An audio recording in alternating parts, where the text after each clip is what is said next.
ایک مسلمان اپنے بھائی کی عیادت کے لیے جاتا ہے، اور کس وقت جاتا ہے؟ غدوتاً، صبح کے وقت جاتا ہے. اور عیادت میں کتنا ٹائم لگتا ہے؟ 5 منٹ 10 منٹ برابر میں بیٹھے، سر پہ ہاتھ رکھا، ایک دعا دے دی، لا بأس بہ طہور انشاءاللہ. ارے بھائی گبرو جوان ہو، کوئی مسئلے کی بات نہیں ہے، طہور انشاءاللہ، ٹھیک ہو جاؤ گے، کوئی مسئلے کی بات نہیں ہے، کوئی گھبرانے کی ضرورت نہیں ہے. آپ نے 2 میٹھے بول اس کے سامنے بول دیے، اس کو دلاسا دے دیا، اس کے سر پہ ہاتھ رکھا، اس کی دل جوئی کر دیا آپ نے. کیا ملتا ہے؟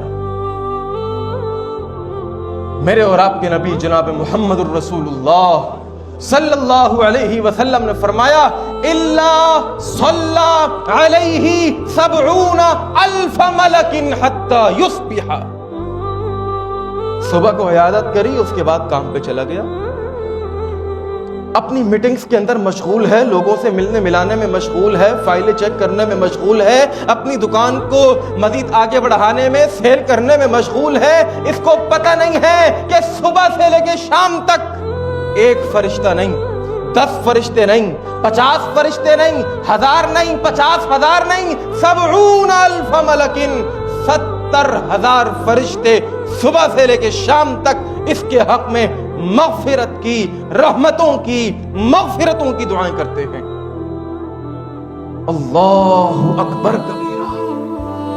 اور اگر کوئی شخص شام کو عیادت کرے، صبح تک 70,000 فرشتے. اور بات یہاں پر ختم نہیں ہوتی، میرے نبی نے فرمایا وَكَانَ لَهُ خَرِيفٌ فِي الْجَنَّةِ، جنت میں ایک محل تعمیر کر دیا جاتا ہے.